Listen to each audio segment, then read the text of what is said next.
नारियल के जन्म की कहानी। प्राचीन काल में सत्यव्रत नाम के एक राजा राज करते थे। वो प्रतिदिन पूजा पाठ किया करते थे। उनके पास किसी भी चीज की कमी नहीं थी। वो धन दौलत से लेकर हर प्रकार की सुविधा से समृद्ध थे। हालांकि इसके बावजूद भी राजा की एक अभिलाषा थी जिसे वो पूर्ण की चाह रखते थे। दरअसल राजा सत्यव्रत को किसी प्रकार से स्वर्गलोक जाने की इच्छा थी। वो अपने जीवन में कम से कम एक बार स्वर्गलोक के सौंदर्य को देखना चाहते थे, लेकिन उन्हें इसका मार्ग नहीं पता था। इधर दूसरी तरफ ऋषि विश्वामित्र अपनी तपस्या के लिए घर से बाहर निकले।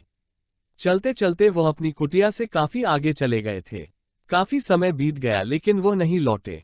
इस कारण उनका परिवार भूख और प्यास से तड़प रहा था। राजा सत्यव्रत को जब ये पता चला तो उन्होंने ऋषि विश्वामित्र के परिवार के पालन पोषण की जिम्मेदारी ले ली। कुछ समय बाद जब मुनिवर लौटे तो वे अपने परिवार को कुशल देख काफी प्रसन्न हुए। उन्होंने पूछा कि उनकी अनुपस्थिति में किसने उनकी देखभाल की। इस पर ऋषि के परिवार वालों ने बताया कि राजा ने उनके पालन पोषण की जिम्मेदारी उठाई थी।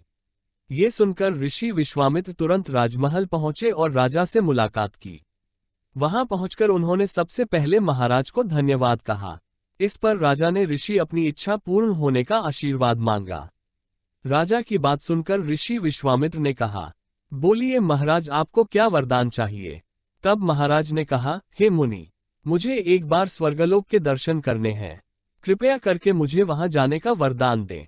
राजा की प्रार्थना सुनकर ऋषि विश्वामित्र ने एक ऐसा रास्ता बनाया जो स्वर्गलोक की ओर जाता था। ये देख राजा सत्यव्रत बहुत खुश हुए। वो तुरंत उस रास्ते पर चल पड़े और स्वर्गलोक पहुंच गए। यहां पहुंचते ही इंद्रदेव ने उन्हें नीचे धक्का दे दिया, जिसके कारण वो सीधे धरती पर जा गिरे। राजा ने सत्यव्रत ने तुरंत सारी घटना ऋषि विश्वामित्र बताई। राज की बात सुनकर ऋषि विश्वामित्र गुस्से से आग बबूला हो उठे। उन्होंने तुरंत सभी देवताओं से इस बारे में बात की और इस समस्या का हल निकाला, जिसके बाद राजा के लिए एक नया स्वर्गलोक बनाया गया। नए स्वर्गलोक को पृथ्वी और देवताओं के स्वर्गलोक के बीचों बीच स्थापित किया गया था, ताकि किसी को परेशानी न हो। नए स्वर्गलोक से राजा सत्यव्रत तो बहुत खुश हुए, लेकिन विश्वामित्र को एक चिंता लगातार सता रही थी। उन्हें डर था कि नया स्वर्गलोक कहीं जोरदार हवा के कारण गिर न पड़े। अगर ऐसा होगा तो राजा सत्यव्रत दोबारा से धरती पर जा गिरेंगे। काफी सोच विचार के बाद ऋषि विश्वामित्र को एक उपाय सूझा। उन्होंने नए स्वर्गलोक के नीचे एक बहुत लंबा खंभा लगा दिया ताकि उसे सहारा मिल सके। ऐसी मान्यता है कि नए स्वर्गलोक के नीचे लगाया गया खंभा एक विशाल पेड़ के तने के रूप में बदल गया।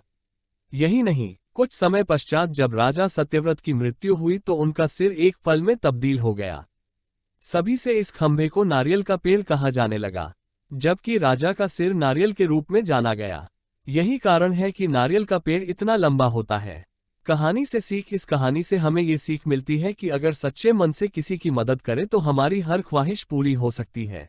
ऐसी और भी वीडियो देखने के लिए हमारे चैनल को सब्सक्राइब करें और बेल आइकन दबाना ना भूलें।